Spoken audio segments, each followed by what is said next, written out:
Tem uma coluna muito interessante do Rodrigo Constantino hoje que eu acho que vale a pena comentar ela, né? Tá aqui, ó. O mito do povo conservador, né? A ideia que muita gente tem de que a maioria do brasileiro é conservador, então, peraí, mas isso não faz sentido. O que ele coloca aqui, ó, olha só. Um povo efetivamente conservador jamais teria elegido o PT por tantos mandados, ou esses parlamentares oportunistas. Ou seja, é o ponto que realmente faz sentido, né? Como é que pode o nosso povo de maioria conservadora e religiosa ter eleito o PT tantas vezes para a presidência do Brasil? Isso é um problema realmente. Vamos ver o que ele fala aqui. Eu vou concordar com muito do que ele fala aqui, tá? O ponto central dele é: tem muita gente reclamando que o Flávio está cedendo, está fazendo aliança com Ciro Gomes no Ceará, está fazendo não sei o que lá, aliança com não sei quem, está fazendo projeto de lei PL que favorece mulheres. Não pode, temos que brigar, tem que ser nosso, tem que ser extremo da direita e pronto, não precisamos de ninguém, não sei o que lá. E eu concordo com essa crítica dele. Sim, nós precisamos do centro, precisamos ceder. Essa batalha é principalmente uma batalha pelo pessoal que está no meio do caminho. O pessoal que é de esquerda vai votar no Lula de qualquer jeito, o pessoal que é de direita vai votar no Flávio Bolsonaro do mesmo jeito. O que tem que ser conquistado é o centro no final das contas, né? Agora, eu concordo com ele nisso, mas com relação ao povo conservador, eu vou fazer uma observação aqui que é o seguinte: o problema é a gente sempre foi um povo conservador, mas a esquerda conseguia manter esse padrão ambíguo até bem pouco tempo atrás. O que está acontecendo agora é justamente o fenômeno da destruição dessa questão da coesão social, né, do manto do consenso social a favor da esquerda que era feito pela mídia tradicional. Como eu já falei em outros vídeos, cada vez mais a mídia na internet está ganhando força e a mídia tradicional está perdendo força. Mas a mídia tradicional ainda tem muita força. É uma ilusão achar que a gente já ganhou esse jogo. Não, não, não. A gente está na disputa aqui.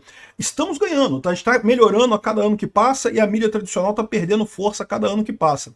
Mas ainda tem uma importância muito grande, né? Então é por isso que você vê o PT eleito tantas vezes no Brasil. E obrigado a você que está assistindo o nosso vídeo. Se você gosta do nosso conteúdo, por favor, deixe o seu like, se inscreva aqui no canal, né? Então tá aqui, ó, o Rodrigo Constantino fala sobre o mito do povo conservador aqui na Gazeta do Povo, né? E ele fala que ele fala que gravou um vídeo criticando os intitulados bolsonaristas raiz, argumentando basicamente que o Flávio Bolsonaro, para vencer, terá que costurar uma frente ampla, engolir muitos sapos e fazer concessões para atrair votos mais ao centro. Eu concordo plenamente com esse posicionamento aqui do Rodrigo Constantino. Isso é uma coisa mais ou menos comum em eleições, é sempre assim, né? Tentei mostrar que a postura de caçar traidores na direita, apontando o dedo para todo lado, mostra-se contraproducente e prejudica o próprio Flávio. Concordo também com ele. Ele vai precisar, num eventual segundo turno, de todos os votos que forem para o Caiado, para o Zema no primeiro turno, caso ambos sejam o mesmo candidato. Eu acho que essa altura já está mais ou menos definido que vai ser isso, né? Parece que o Cidadania, né, um outro partido aí, ofereceu a vaga para o Eduardo Leite, caso o Eduardo Leite queira concorrer. Mas eu não acredito que isso vá para frente, não, né? O Cidadania é um partido relativamente pequeno, o Eduardo Leite já não tem uma bagagem muito grande. Se ele estivesse no PSD, ele até tinha chance, mas agora que o PSD optou pelo Caiado, muito provavelmente os candidatos serão Lula, Flávio Bolsonaro, Caiado, Zema e mais alguns outros irrelevantes aí, né? Então, ou seja, é Caiado, Zema e Flávio Bolsonaro mesmo que a gente vai ter na direita aqui. O economista Marcelo Pessoa, bacharel em Relações Internacionais, viu o vídeo e teceu críticas construtivas. Em sua avaliação, o povo brasileiro é conservador. E isso faz com que baste o candidato à direita ser firme em suas posições, que isso já garante a maioria. Tem sempre várias facetas na estrutura da pessoa, né? Mas, de fato, o conservadorismo, isso é um fato comum em muita gente, né? Então, existem variações, evidentemente, né? Eu mesmo, eu não sou conservador, eu sou libertário, né? Há uma diferença enorme aí, eu cago para a pauta de costumes. Vocês sabem disso. Meu ponto é só a economia que interessa. A pauta de costumes é um lixo que não serve para nada. Mas eu sei que não é o ponto dos conservadores. Os conservadores são conservadores, principalmente pela pauta de costumes, né? Então, sempre tem essas diferenças, mas o ponto central é o que une os brasileiros realmente é o conservadorismo. Mas isso não quer dizer que seja a única coisa. E justamente porque havia essa visão do consenso social no passado, é que acabava se apagando essa influência, né? Aqui, ó. Sei que não pensa assim, mas podemos vencê-lo sozinhos. Frente ampla é desnecessária, dado que somos a maioria. As pesquisas sobre conservadorismo mostram isso. Basta defender as pautas conservadoras com firmeza, diz ele, né? E, de novo, isso corre o risco de você ser atacado pelos outros pontos, né? As pessoas têm outras variações além de ser conservadora. Ninguém é só conservador na vida. Você é conservador e tem mais um monte de características, um monte de outras coisas. Aí o que acontece? O outro candidato vai lá e vai explorar essas outras coisas todas. Não tem jeito. A eleição você tem que tentar atrair o pessoal do centro. A pauta pode ser conservadora, mas você tem que tentar atrair pessoas do centro, né? E, por outro lado, o Paulo Moura, cientista político, falou que apoio eleitoral não deve ser confundido com aliança. Atrair o voto dos anti-Lula, que não gostam do Flávio no segundo turno, é fundamental. Compor governo é outro assunto. Agora, o que o Rodrigo Constantino coloca é assim, certamente, Paulo, agora o ponto é, atrair com que exatamente? Se os conservadores têm a maioria dos votos, como as pesquisas indicam, não deveria sacrificar nada, nem um milímetro, né? E acho que é outra pessoa concordando aqui, né? Então, ou seja, esse aqui é o ponto. O pessoal acha que porque o Brasil é muito conservador, e sim, o Brasil é muito conservador, muito religioso, ninguém questiona isso, mas a verdade é que você vai precisar chegar nesse pessoal. Aqui, ó, um povo efetivamente conservador jamais teria eleito o PT em por tantos mandatos, ou esses parlamentares oportunistas. Se eu tiver que chutar, diria que 25% dos eleitores são de direita, 25% de esquerda, e normalmente de olho em benefícios estatais, e a outra metade não quer nem saber disso. Eu não sei se as porcentagens são essas, não. Mas, sem dúvida alguma, há um grupo que é de esquerda, né? Você pode até ser um pouco mais elaborado nisso aqui. Você pode dizer que tem um grupo que é de esquerda raiz mesmo, que nunca vai mudar de nada. Tem um grupo que é de esquerda, mas não tem tanta, né, não é tão ficcionado nessa história, mas tem uma tendência mais para a esquerda.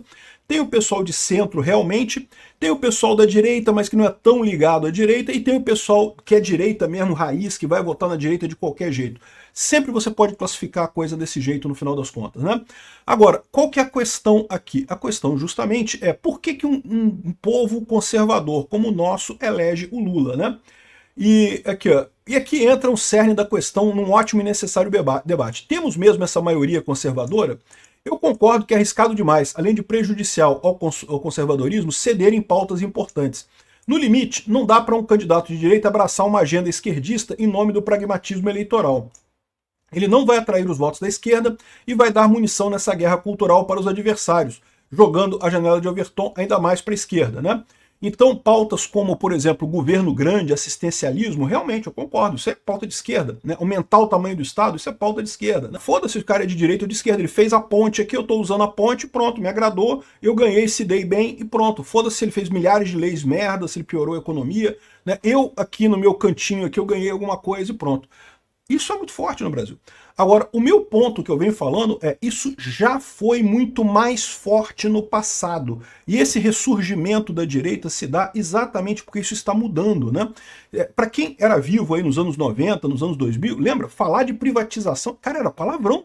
O Fernando Henrique Cardoso, que privatizou coisa pra caramba, ele não falava de privatização, meu amigo, porque ele sabia que se falasse ia ser trucidado pelas pessoas. Não, o negócio, o petróleo é nosso, não sei o que lá. O povo brasileiro era muito mais de esquerda, ou pelo menos tinha muito mais essa visão estatista, essa visão clientelista de que o Estado tá aí para ajudar as pessoas, não sei o que lá, sendo que isso é falso. O Estado não ajuda ninguém, o Estado atrapalha a vida das pessoas, né? Então, essa é a situação no final das contas. O Estado ajuda as pessoas só no sentido que o tratador de porquinho dá ração para os porquinhos, né? É a única coisa que o Estado faz com a população, né? Para pensar.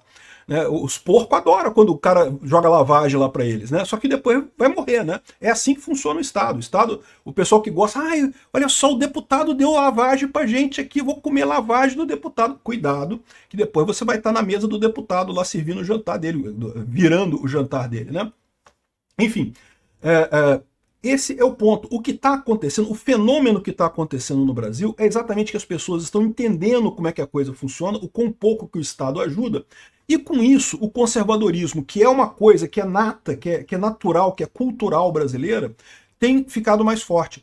Isso é um processo que está acontecendo, né? Começou a acontecer lá mais ou menos por 2010, né?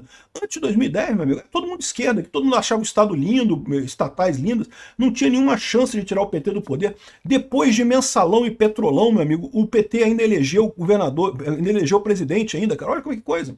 Né? Por que isso? Porque justamente esse fator que ele está colocando aqui, que ainda existe, eu não estou dizendo que acabou, mas era muito maior no passado, está diminuindo agora.